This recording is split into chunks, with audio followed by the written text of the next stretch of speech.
kulanti wacan daawadayaal halkani waa caasimada TV ku soo dhawaada mar kale iyo wararkeeni qodobada ugu waaweyn waxaa kamida odayaal iyo xildhibaano magaalada Muqdisho ka wada dadaalo dib loogu celinayo ciidamadii furimaha dagaalka soo baneeyay haddana mucaaradka isbahaysiga la samaystay warar soo baxay oo sheegaya in madaxweynayaasha Puntland iyo Jubbaland ay diideen kulan ay la qaataan ergeyga ka socda dalka Qatar ee muddooyinkan ku sugnaa gudaha Soomaaliya madaxweyne Farmaajo amiirka dalka Qatar oo khadka telefoonka ku wada hadlay qodobo xasaasiyana ka wada hadlay xoga ayaan idinkaga haynaa taliyaha booliiska Soomaaliya oo soo saaray amar lagu xakameynayo dhaqdhaqaaqyada dhammaan ciidamada booliiska haddaba maxay yihiin amaradaasi warkeena ayaad ku daawan doontaan weerar ka dhacay gobolka Jubbada Hoose iyo faahfaahin laga helay khasaaraha halkaasi ka jira wasaaradda waxbarashada Soomaaliya oo kulan la qaadatay jaamacadaha dalka xilli cabashooyin ay qabeen muddooyinkii dambe intaasi waa qaar ka mid ah wararka xilligan idin hayno kuwooda ugu waaweyn imikana u diyaar garooba qodobadaas iyo qodobo kale oo faahfaahsan intayna warkeena u gudagalin daawade haddaad nagu cusub tahay nagu soo biir waxaan ka codsanaynaa inaad gambaleelka furato channelkana subscribe dhahdid haddaad horey noola joogtayna share garee oo like garee muuqaalka waxaan ku bilaabayaa wararkeena waxaa magaalada Muqdisho ka soconaya dadaalo lagu qaadayo ciidamada militariga ee ku sugan gudaha magaalada Muqdisho kuwaas oo ka gadooday muddo kordhintii kal hore loo sameeyay hay'adaha dawladda inkastoo laga laabtay ciidamadan oo ku sugan waqooyiga magaalada Muqdisho iyo koonfurta ayaa ka soo baxay furimaha qaar ee gobolada Shabeellooyinka dadaalo dib loogu celinayo ciidamadan goobihii ay soo baneeyeen ayaa waxaa xalay ilaa maanta wada xildhibaano ka tirsan baarlamaanka Soomaaliya labadiisa aqal iyo odayaal dhaqan iyo siyaasiyiin qaar qodobada qaar ee dadaalada socda ayaa la sheegay in la isku fahmay halka qaybta kalena loo ballansan yahay in maanta gelinka dambe la sii ambaqaado ciidamada dhufaysyada uga qodan yihiin degmooyinka qaar ee gobolka Banaadir iyo ciidamada dawladda oo kol hore ku dagaalamay magaalada Muqdisho ayaa sababay khasaare nafeed iyo mid hantiyeed isla markaana ay barakaceen dad badan walow haatan ay ku soo laabteen guryahoodii xukuumadda Soomaaliya ayaa ka daadgureynaysa magaalada Muqdisho ciidamadii soo galay iyadoo u magacowday guddi kuwaas oo siyaasiyiinta qaar ay ku eedeeyeen inay diidan yihiin kala qaadida ciidamada iyo inay weli sii wadaan abaabulka dagaal mar kale ka dhaca magaalada Muqdisho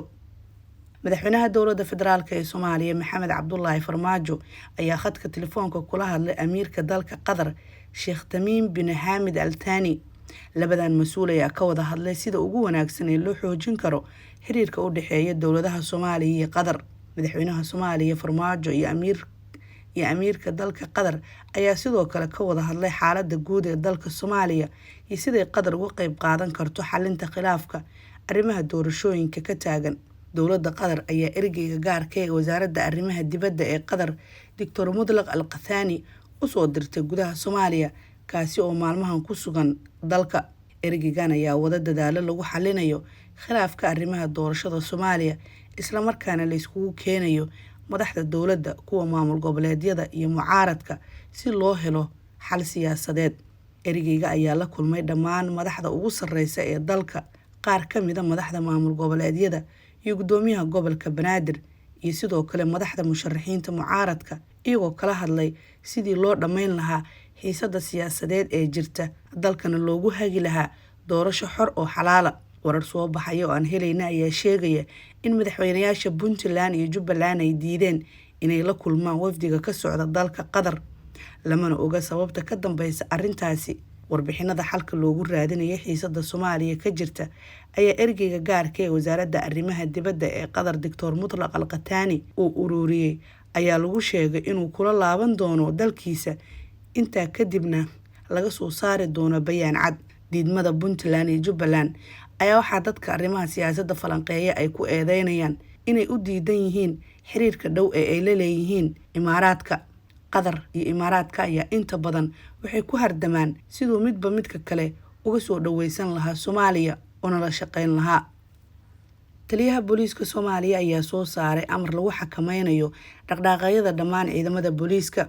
taliyaha ciidanka booliiska Soomaaliyeed Sareeye Gaas Cabdi Xasan Xijaar ayaa soo saaray amar ku socda ciidanka oo u muuqda in lagu xakameynayo dhaqdhaqaaqyadooda iyo howlaha ay qaban karaan taliyaha ayaa faray dhammaan ciidanka booliiska inay ku ekaadaan shaqadooda oo ah xaqiijinta amniga muwaadiniinta iyo hantidooda si fiicanna ay ula dhaqmaan dhammaan shacabka Soomaaliyeed inkasta oo xijaar uusan si gaar ah u shaacin sababta keentay amarkan cusub. Haddana dad xogogaal oo ka tirsan booliiska ayaa laga soo xigtay in ujeedka amarkan uu yahay in laga ilaaliyo in ciidanka ay ku milmaan siyaasadda. Ciidamada booliiska gaar ahaan kuwa loo yaqaan Haramcad ayaa horey ugu lug yeeshay weerar ka dhana musharaxiinta mucaaradka iyo dagaalo ka dhacay magaalada Muqdisho. Xubno ku dhow mucaaradka ayaa iyaguna waxay sheegeen in arrintan ay tahay mid boor isku qarisa siday hadalka u dhigeen, isla markaana la doonayo in lagu daboolo weeraradii ay ka geysteen magaalada Muqdisho. Ciidamada Haramcad waa siday hadalka u dhigeen. Sababta ayay ku sheegeen in amarkan uusan marnaba iman xilliga ay ciidanku ku lug lahaayeen dagaaladii toddobaad ka hor ka dhacay magaalada Muqdisho ee ka dhashay weerar lagu qaaday musharaxiinta siday hadalka u dhigeen. Xubno ka tirsan ururka Al-Shabaab ayaa waxaa la sheegay inay weerar ku qaadeen kolonyo ay leeyihiin ciidamada Kenya oo ka tirsan howlgalka Midowga Afrika ee AMISOM xilli ay ku socdaalayeen deegaano ka tirsan gobolka Jubbada Hoose. Weerarka isugu jira qarax iyo mid toos ah ayaa waxa uu ka dhacay inta u dhaxaysa deegaanada Kamboni iyo Buurgaabo oo ka wada tirsan gobolka Jubbada Hoose, waxaana halkaasi ka dhacay dagaal u dhaxeeya ciidamada Kenya iyo Al-Shabaab. Dadka deegaanka ayaa waxay ku warameen inay maqlayeen jugta qaraxa iyo rasaas ay isweydaarsanayaan labada dhinac, hase yeeshee aysan weli si rasmi ah u xaqiijin karin khasaaraha ka dhashay dagaalkaasi iyo weerarka isku jira. Al-Shabaab ayaa warar lagu qoray baraha internetka ee taageera waxay ku sheegteen inay weerarkaas ku gubeen gaari cabdibilaa, sidoo kalena ay dileen 4 askari oo ka tirsan ciidamada Kenya, walow aysan jirin dad madax bannaan oo xaqiijinaya warkaas. Wararka ayaa waxay intaasi ku darayaan in ciidamada Kenya ay iska sii wateen socdaalkooda iyaga oo sidoo kale sameeyay howlgal miino baaris ah maadaama dhowr jeer lagu qarxiyay wadada u dhaxaysa deegaanada Kamboni iyo Buurgaabo ee gobolka Jubbada Hoose. Inta badan deegaanada iyo degmooyinka gobolka Jubbada Hoose waxaa qaraxyo iyo weeraro toos ah lagula beegsadaa ciidamada Kenya iyo kuwa dowlad goboleedka Jubbaland, walow mararka qaar ay qaadaan weeraro ay la beegsadaan xarumaha Al-Shabaab ee deegaanadaasi. Ciidamada xoogga dalka Soomaaliyeed ayaa howlgallo kala duwan waxay saacadihii lasoo dhaafay ka sameeyeen deegaano ka tirsan gobolka Shabeellada Hoose, halkaas oo mararka qaar ay tagaan xubno ka tirsan ururka Al-Shabaab. Howlgalkan ayaa ciidamadu waxay ka sameeyeen deegaanada Shaamgarre, Raqayle, Reydable, Caanooley, Galoole iyo Gumaysidiid, kuwaas oo hoos taga degmada Awdeegle ee gobolka Shabeellada Hoose. Saraakiisha howlgalka hogaaminaysa ayaa waxay sheegeen in howlgalka lagu burburiyay saldhigyo ay lahaayeen ururka Al-Shabaab, isla markaana ay kasoo abaabuli jireen weerarada qorshaysan. Sidoo kale saraakiishu waxay sheegeen in howlgalka ay ku qabteen xubno ka tirsan Al-Shabaab, sidoo kalena ay fashiliyeen dhowr miino oo ay deegaanadaas ku aaseen. Ciidamada dowladda Soomaaliya ayaa dhowr jeer waxay howlgallo kala duwan ka sameeyeen deegaano iyo degmooyin ka tirsan gobolka Shabeellada Hoose, balse ay mararka qaar weeraro kala kulmaan dagaalamayaasha Al-Shabaab oo halkaasi weeraro iyo dagaalo toosaba ka geysta.